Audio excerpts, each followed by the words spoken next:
Hello बच्चों, कैसे हैं आप लोग। उम्मीद करते हैं अच्छे होंगे आप लोग। जैसा आप लोग को मैंने कहा था कि अब रेगुलर बेसिस पे आपको वीडियो मिलता जाएगा। तो आज इलेक्ट्रिसिटी का हम लोगों का ये कौन सा लेक्चर है? ये इलेक्ट्रिसिटी का हम लोग का दूसरा लेक्चर है। आज हम लोग का ये दूसरा लेक्चर है। इससे पहले मैंने इलेक्ट्रिसिटी में आप लोग को क्या क्या पढ़ाया उसका 2 मिनट में हम लोग पहले रिविजन कर लेते हैं। उसके बाद हम लोग आगे का जो भी चीजें हैं उन चीजों को पढ़ेंगे हम लोग।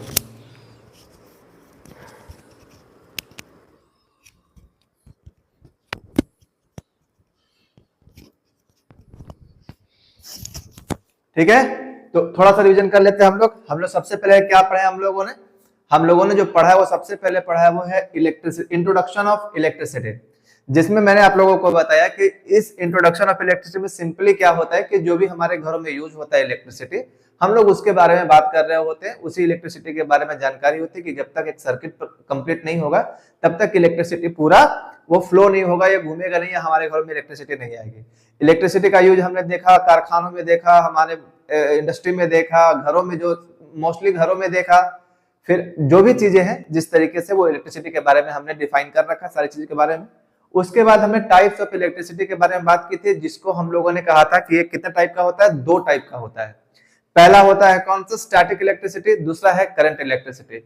स्टैटिक इलेक्ट्रिसिटी का मैंने आप लोगों को एग्जांपल दिया था कौन कौन सा, कि आप बलून फुलाकर आप क्या कीजिए कि एक बार उसको अपने बालों में रगड़िए, कुछ देर के बाद आप देखेंगे कि बाल बैलून में क्या होने लग जाएगा, अट्रैक्ट होने लग जाएगा।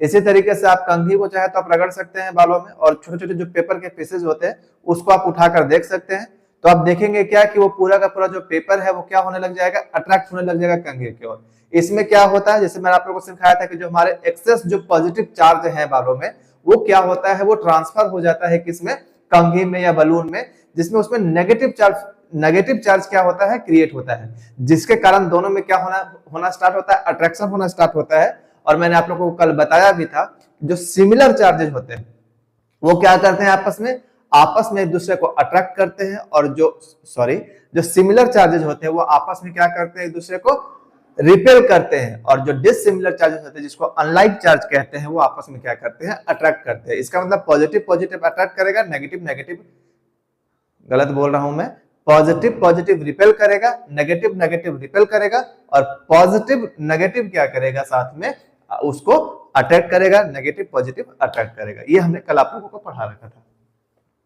ठीक है, चार्ज के बारे में हमने कहा था कि ये एक तरीके का क्या है, जिसमें जब तक इलेक्ट्रॉन का मूवमेंट नहीं होगा तब तक चार्ज क्रिएट नहीं होगा। जब तक इलेक्ट्रॉन फ्लो नहीं होगा किसी सर्किट में, चार्ज नहीं होगा, चार्ज फ्लो नहीं करेगा तो इलेक्ट्रिसिटी जनरेट नहीं होगा। चार्ज कितने प्रकार का होता था? 2 टाइप का, पॉजिटिव चार्ज और नेगेटिव चार्ज, जिसमें हम लोगों ने कहा कि जितना भी प्रोटॉन है उसमें पॉजिटिव चार्ज होता है, जितना भी इलेक्ट्रॉन है उतना उसमें नेगेटिव चार्ज होता है। ठीक है, प्रोटॉन में कितना चार्ज होता है, तो बोलेंगे सर प्लस में 1.6 इंटू 10⁻⁻19 कूलम होता है। और साथ ही साथ अगर हम लोग किसकी बात करें, हम लोग बात करें इलेक्ट्रॉन का, तो उसमें केवल और केवल साइंस का चेंज आता है, जिसमें -1.6 इंटू 10⁻⁻19 कूलम होता है। यानी इलेक्ट्रॉन के ऊपर जो चार्ज होगा वो सेम होगा, और प्रोटॉन के ऊपर जो चार्ज होगा वो सेम होगा, उसमें किसी तरीके का कोई अंतर नहीं आएगा। उसके बाद हमने क्या कहा था कि जो एसआई यूनिट होता है वो चार्ज का, वो क्या होता है, कूलम होता है, जिसको हम लोग सी से डिनोट करते हैं। ठीक है, और तो कुछ वैसा खास इसमें था नहीं कि इसको सी से डिनोट करते हैं बस। अब एक क्वेश्चन हमारे पास है कि अगर देखो वो एग्जाम के लिए इंपॉर्टेंट हो सकता है 1 नंबर या 2 नंबर में, कि जैसे कह रहा है कि अगर क्या है कि क्वेश्चन क्या था तुम्हारा, एक सेकंड रुको जाओ, मैं लिख रहा हूं कि हाउ मेनी, यहां मैं लिखता हूं, एक सेकेंड, कहां गया डस्टर मेरा। देखिए आप देख रहे हैं क्वेश्चन को, क्या है क्वेश्चन, ये इंपॉर्टेंट है हमारे लिए। How many electrons are required to make 1 coulomb of charge. क्या कह रहा है कि हाउ मेनी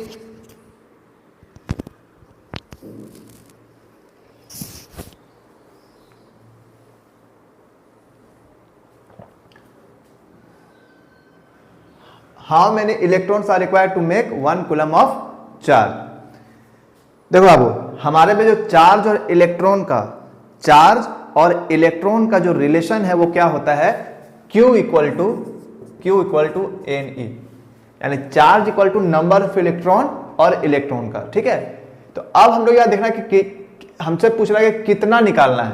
आप चाहे तो इस फॉर्मूले पे आप पुट करके वैल्यू ला सकते हैं कि ठीक है, हाउ मेनी इलेक्ट्रॉन्स, कितना electrons required to make 1 coulomb, यानी 1 कूलम चार्ज। तो आपको पता है कि 1 कूलम चार्ज पे इलेक्ट्रॉन कितना होता है। आप लोगों को एक चीज बताया गया था कि अगर चार्ज एक जो इलेक्ट्रॉन होता है, ठीक है, how many electrons are required to make 1 coulomb of charge. इसको आपको इस फॉर्मूले पे चाहे तो आप पुट करके आप बना सकते हैं, क्या है, ठीक है, चाहे तो आप इस पे फॉर्मूला पे आप पुट कीजिए और बना लीजिए। आपको निकालना है नंबर ऑफ इलेक्ट्रॉन।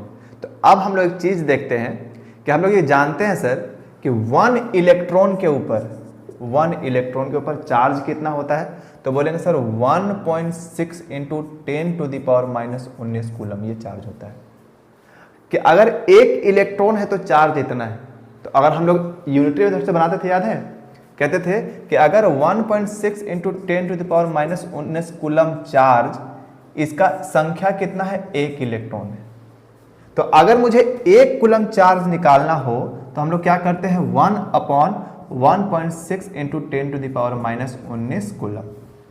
बस यही तो करना है। यहाँ पे चाहे तो आप इसमें फॉर्मूला पुट करके देख लो क्या होता है कि चार्ज कितना है, 1.6 इंटू 10⁻⁻19 कूलम। निकालना कितना में है, इलेक्ट्रॉन निकालना है, या जो भी है जैसे अपना पुट करके आप इसको बना सकते। ठीक है, 1 कूलम चार्ज है, यहाँ पे 1 पुट हो गया। इलेक्ट्रॉन का चार्ज कितना होता है, 1.6 इंटू 10⁻⁻19 कूलम। इसको इधर लेके आइए, इसको सॉल्व कीजिए और आपका आंसर। आप इसको सॉल्व कीजिएगा तो कितना आएगा, बोलेंगे सर ये जो है ऊपर चला गया 19, 10⁻19 और अपॉन में 1.6।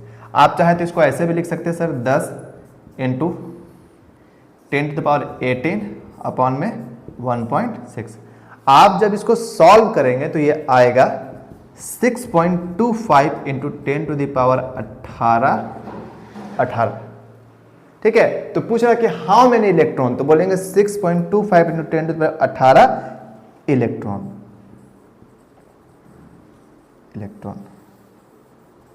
ठीक है, यानी कि एक क्या बोल रहा है कि how many electrons are required. 1 coulomb charge को बनाने के लिए कितना का रिक्वायरमेंट है, तो 6.25 इंटू 10⁻18 इलेक्ट्रॉन का रिक्वायरमेंट है। ठीक है, आज समझ में आ गया। आई होप आपको अच्छे समझ में, सिंपल सा कहना है कि आइए क्वेश्चन एग्जाम में आ भी सकता है कि 1 कूलम चार्ज को करने के लिए आपको कितना इलेक्ट्रॉन की आवश्यकता है। तो आपको याद भी रखना है कि 1 coulomb charge equal to 6.25 into 10⁻18 electron. ये आपको याद भी रखना है कि 1 coulomb charge is equal to 6.25 into 10⁻18 electron. ये आपको याद भी रखना है। आप कहीं कहीं पे ये भी लिखा होता है 6 इंटू 10⁻18। आप इसको भी याद रखें। कभी कभी पॉइंट वाला एग्जामिनेशन में शायद ना दे तो आप इसको भी याद रख सकते हैं। ठीक है, बात समझ में आ गई आप लोगों को। ठीक है, अब जो हमारा टॉपिक है वो टॉपिक क्या है, कंडक्टर और इंसुलेटर। आप देख चुके हैं हम लोगों ने क्या क्या पढ़ा। इन चीज़ों को सही तरीके से बनाइएगा, पढ़िएगा, समझिएगा। अब हमारे पास है इंसुलेटर और कंडक्टर। ठीक है, तो इंसुलेटर क्या होता है या कंडक्टर क्या होता है, सिंपल सी बात है। कंडक्टर क्या है, जिसमें इलेक्ट्रॉन फ्लो करता है, मतलब इलेक्ट्रिसिटी फ्लो करता है, दैट इज कंडक्टर। जिसमें भी the substance, the material, the thing where electricity can be flow, जहाँ पे इलेक्ट्रिसिटी फ्लो हो सकता है, जहाँ भी हो सकता है, वो कंडक्टर है। आप सबसे बड़ा कंडक्टर क्या है पूछा जाता है, तो अर्थ इज द सबसे बड़ा conductor. Earth is the biggest conductor जो कि हमारे पास है, जिसमें हम लोग क्या करते हैं, इलेक्ट्रिसिटी ट्रांसफर होता है यहाँ से वहाँ। ठीक है, सबसे बड़ा कंडक्टर अर्थ होता है। इंसुलेटर क्या है, तो जहाँ पे इलेक्ट्रिसिटी पास नहीं होता है, जिस चीज़ से, जैसे कागज, रबर, ये सब लकड़ी, सूखी हुई लकड़ी, जिसमें इलेक्ट्रिसिटी पास नहीं होता है। क्लियर है, ये है कंडक्टर और इंसुलेटर। टाइप्स ऑफ इलेक्ट्रिसिटी हम लोग पढ़ चुके हैं कि स्टैटिक इलेक्ट्रिसिटी और करंट इलेक्ट्रिसिटी होता है, और तो कुछ है नहीं बेटा हम लोग के पास।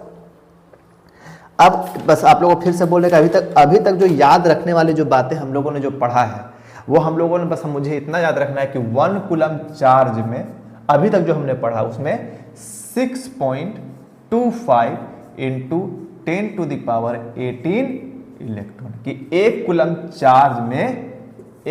चार्ज में इतना इलेक्ट्रॉन होता है। ये अभी तक जो हम लोग पढ़े हैं उसमें सबसे इंपॉर्टेंट यही है। दूसरा कि पॉजिटिव चार्ज और पॉजिटिव चार्ज आपस में क्या करते हैं, रिपेल करते हैं। नेगेटिव चार्ज भी आपस में क्या करते हैं, रिपेल करते हैं। लेकिन जैसे ही पॉजिटिव और नेगेटिव होता है तो ये दोनों आपस में क्या करते हैं, अट्रैक्ट करते हैं। ये है प्रॉपर्टीज ऑफ चार्ज और कुछ भी इसमें खास नहीं पढ़ना है। चार्ज कभी भी ये क्या था, एक टॉपिक था, मैं शायद भूल रहा हूं, एक सेकेंड।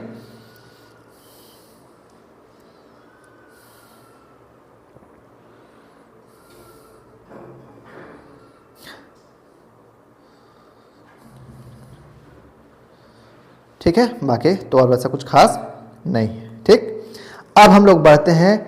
हमारा जहां से टॉपिक जैसे इलेक्ट्रिसिटी है तो हमारा जहां से टॉपिक स्टार्ट होता है दैट इज करंट इलेक्ट्रिसिटी। हम लोग जो पढ़ने वाले हैं करंट इलेक्ट्रिसिटी में हम लोग अब उसके बारे में बात करेंगे।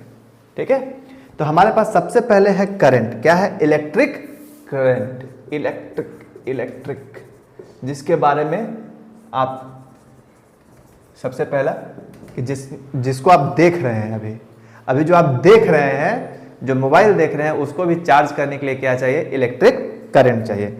इलेक्ट्रिक करंट को जो हम लोग डिनोट करते हैं वो किससे डिनोट करते हैं, आई से डिनोट करते हैं।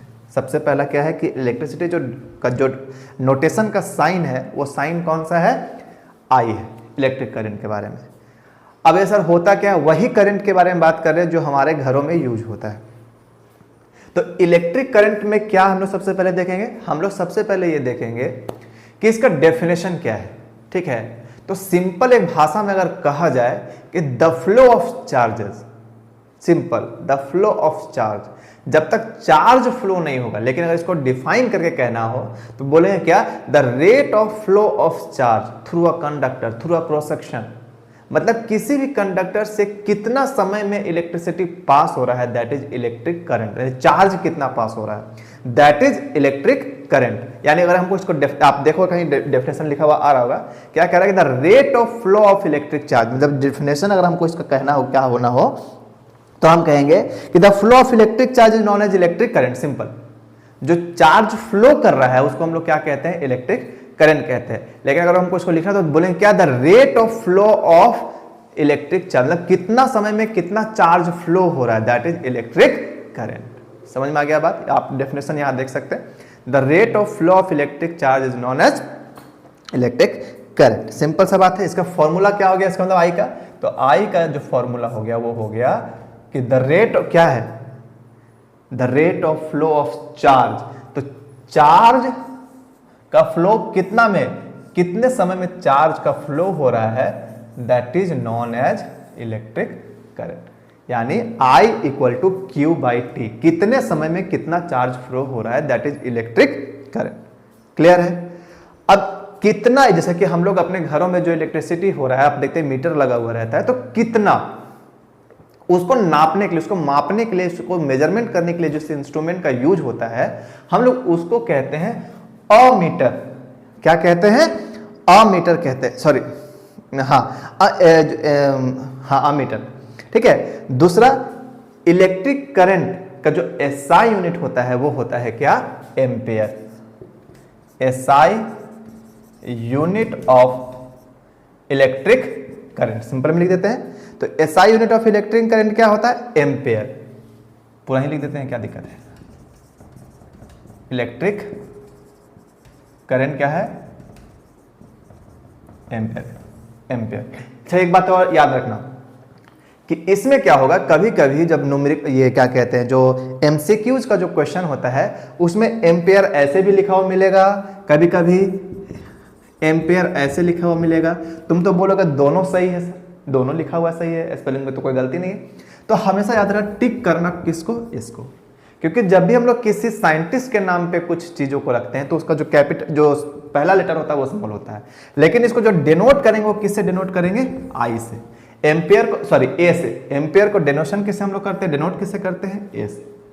ठीक है, कोई दिक्कत? यानी SI unit of electric current क्या हो गया? एम्पियर, जो कि डिनोट करते हैं किससे? हम लोग ए से डिनोट करते हैं। आपको समझ में आ गया? ठीक है, ये हुआ आपका इलेक्ट्रिक करंट। दर क्या है? Electric current. The flow of electric charge is known as electric current. Flow of electric charge is known as, तो the rate of flow of electric charge is also known as क्या? कि कितने समय में कितना इलेक्ट्रिसिटी ये हो रहा है, पास हो रहा है, कितना चार्ज फ्लो हो रहा है, that is known as electric current, जिसको हम लोग ऐसा यूनिट क्या होता है? एम्पीयर। ठीक है, आगे बढ़े। अब जो हमारी टॉपिक है, अब हम लोग क्या पढ़ेंगे? इसके जस्ट आगे वाला चीज पढ़ेंगे हम लोग। सभी इलेक्ट्रिक करंट पढ़ा हम लोगों ने, अब हम लोग इसके आगे पढ़ेंगे। देखो यही इसी डेफिनेशन से हम लोग पढ़ना स्टार्ट करते हैं। क्या डेफिनेशन है? ये हो गया, दिखाई दे रहा? हाँ। अब हमारे पास देखो एग्जाम में कभी कभी आ जाता है, या एक नंबर में आ जाता है कि डिफाइन 1 एम्पियर। डिफाइन 1 एम्पियर, यानी 1 एम्पियर का डेफिनेशन दीजिए कि क्या होता है। तो देखो जब भी कभी 1 एम्पियर, 1 कूलम, 1 वोल्ट का सब डेफिनेशन पूछे, जैसे हम लोग पढ़ेंगे आगे पोटेंशियल डिफरेंस वगैरह, तो उसमें सबसे जो चीजें हैं वो कैसे कैसे डिफाइन की जाती है उसके बारे में हम लोग बात कर रहे हैं। देखो यहाँ पे क्या, यही तो है इलेक्ट्रिक करंट, इसी को तो ऐसा यूनिट एम्पियर होता है, इसी का ऐसा यूनिट एम्पियर होता है। इलेक्ट्रिक करंट को हम लोग दिखाते हैं आई से, लेकिन उसको हम लोग इसका जो एसआई यूनिट होता है वो क्या होता है? एम्पियर। यानी उसका जो यूनिट लिखेंगे वो किस में लिखेंगे? एम्पियर में लिखेंगे। तो अगर हमको इसको डिफाइन करना हो 1 एम्पियर, तो हम लोग क्या बोलेंगे कि जब 1 कूलम ऑफ चार्ज पास करता है किसी भी कंडक्टर से, किसी भी क्रॉस सेक्शन से, कितना सेकंड में? 1 सेकंड में। When 1 coulomb of charge passes through any cross section of a conductor in 1 second is known as क्या? 1 एम्पियर। यानी 1 एम्पियर, अगर बुक की भाषा कहना हो तो क्या कहेंगे? When 1 coulomb of charge, definition याद देखना, when 1 coulomb of charge passes through any cross section of a conductor in a 1 second, the electric current through it is said to be in क्या? तो सिंपल अगर हम लोग ऐसे ही कहें, अगर ऐसे ही कहना हो तो क्या कहेंगे कि 1 कूलम चार्ज 1 सेकेंड में अगर फ्लो कर रहा है, 1 सेकेंड में 1 कूलम चार्ज फ्लो कर रहा है, उसी को हम लोग क्या कहते हैं? एम्पियर कहते हैं। सिंपल, और कोई डेफिनेशन इसके बारे में जानने की जरूरत नहीं है। हम सिंपल और छोटा डेफिनेशन है कि when 1 coulomb of charge flows through any cross section of a conductor in 1 second, the electric current is said to be 1 ampere. जो वही बात हम कह रहे हैं, अलग तो नहीं कह रहे कि 1 कूलम चार्ज 1 सेकेंड में पास कर रहा है, वही तुम्हारा क्या कहला रहा है? 1 एम्पियर कहला रहा है। तो सिंपली 1 कूलम अपॉन 1 सेकेंड, यही इसका डेफिनेशन है। अगर तुमको लंबा डेफिनेशन याद करना है तो इसी को अपने भाषा में लिख लो। क्या लिखेंगे कि when 1 coulomb of charge passes through any cross section of a conductor in 1 second, that current is known as 1 ampere. किस्सा खत्म। समझ में आ गया 1 एम्पियर के बारे में आप लोगों को? आई होप कि आपको 1 एम्पियर भी समझ में आ गया। अब इस 1 एम्पियर में कुछ कुछ रिलेशन है, आपको याद रखना है कि देखो सबसे पहले तो क्या है कि 1 ampere equal to 1 coulomb upon 1 second. ये आपको याद रखना है कि 1 जो एम्पियर है, कभी कभी ये आता है सब एमसीक्यू में कि 1 ampere equal to 1 coulomb upon 1 second. इसका एक रिलेशन और याद रखना है आपको कि 1 ampere equal to 1 milli ampere, sorry, equal to 1 upon 1000। ठीक है, यानी 1 मिली एम्पियर अगर आपको याद रखना है कितना होता है? 10 का पावर 3 एम्पियर। ये आपको याद रखना है। और एक आपको ये भी याद रखना है कि 1 अगर माइक्रो एम्पियर के बारे में बात करेंगे तो 10 टू द पावर -6 एम्पियर। ये आपको रिलेशन याद रखना है। ये रिलेशन कहाँ काम आएगा? ये रिलेशन काम आएगा जब आप न्यूमेरिकल सॉल्व करेंगे। हम लोग जैसे इलेक्ट्रिक करंट पढ़ लिया हम लोगों ने, हम लोग उसके बाद पोटेंशियल डिफरेंस पढ़ेंगे। ठीक है, और पोटेंशियल डिफरेंस पढ़ने के बाद हम लोग फिर इसके ऊपर जो इलेक्ट्रिक पोटेंशियल है और इलेक्ट्रिक करंट है, इसके ऊपर जितना भी न्यूमेरिकल्स बनेगा हम लोग उसको बनाएंगे। ठीक है, आगे बढ़े। ठीक है, आगे बढ़ा जाए। अच्छा, एक चीज और आपको मैंने बता ही दिया कि इसमें जो करंट जो फ्लो हो रहा है उसका एसआई यूनिट एम्पियर है, और कितना अमाउंट में करंट फ्लो हो रहा है किसी कंडक्टर से, जो करंट को मेजर करता है, यानी करंट को जो मेजर करता है, उस इंस्ट्रूमेंट का नाम क्या है? तो उस इंस्ट्रूमेंट का नाम है अमीटर। क्या है? अमीटर।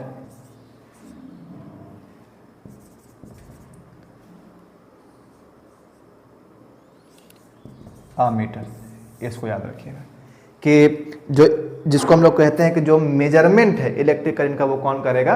वो अमीटर करेगा।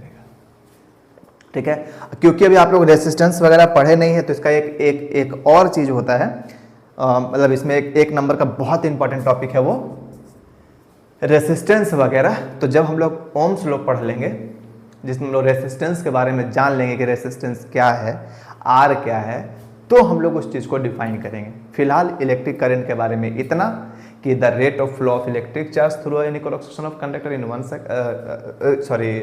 Conductor is known as electric current. Electric current को डिनोट करते हैं किससे? आई से। उसका एसआई यूनिट क्या होता है? एम्पेयर। 1 एम्पेयर का डेफिनेशन क्या होता है? 1 coulomb upon 1 second. When 1 coulomb of charge passes through any cross section of a conductor in 1 second is known as 1 ampere. 1 ampere का डेफिनेशन 1 कूलम बाई 1 सेकेंड। और इसका जो एक्स्ट्रा वर्जन है 1 milli ampere equal to 10 to the power minus 3 ampere.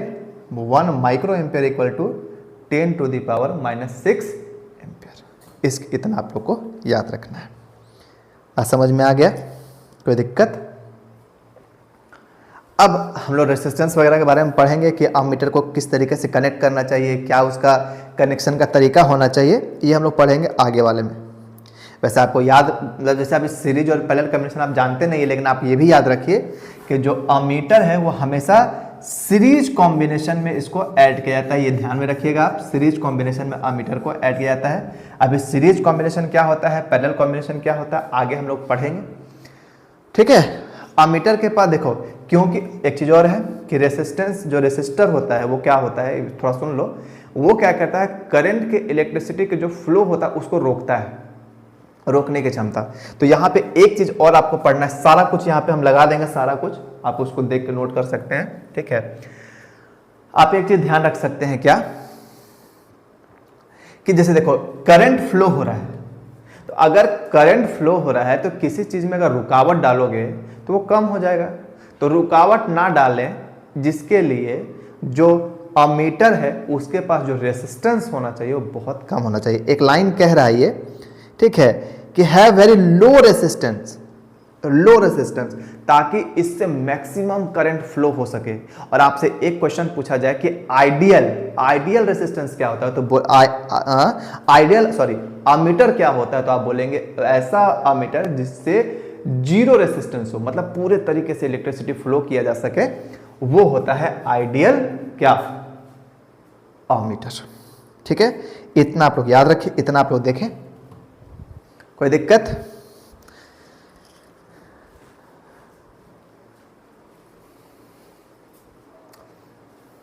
ठीक है, आज के लिए इतना ही। ठीक है, देखो हल्का हल्का टॉपिक पढ़ना है और निकलते जाना है। तो आज के लिए इतना ही, फिर मिलेंगे हम लोग नेक्स्ट वीडियो में। वीडियो पसंद आया तो दोस्तों को शेयर करो और खुद भी देखो, बार बार देखो, नहीं समझ में आता है तो। और फिर हम लोग इसका न्यूमेरिकल भी सॉल्व करेंगे जब हम लोग इलेक्ट्रिक पोटेंशियल और पोटेंशियल डिफरेंस पढ़ेंगे। लेकिन इसके बाद जो हम लोग पढ़ेंगे वो होगा डायरेक्शन, कि किस डायरेक्शन में इलेक्ट्रिक करंट फ्लो होता है, ये हमारा नेक्स्ट टॉपिक होगा। और उसके बाद फिर हम लोग इलेक्ट्रिक पोटेंशियल वगैरह पढ़ना स्टार्ट करेंगे। ठीक है, जय हिंद।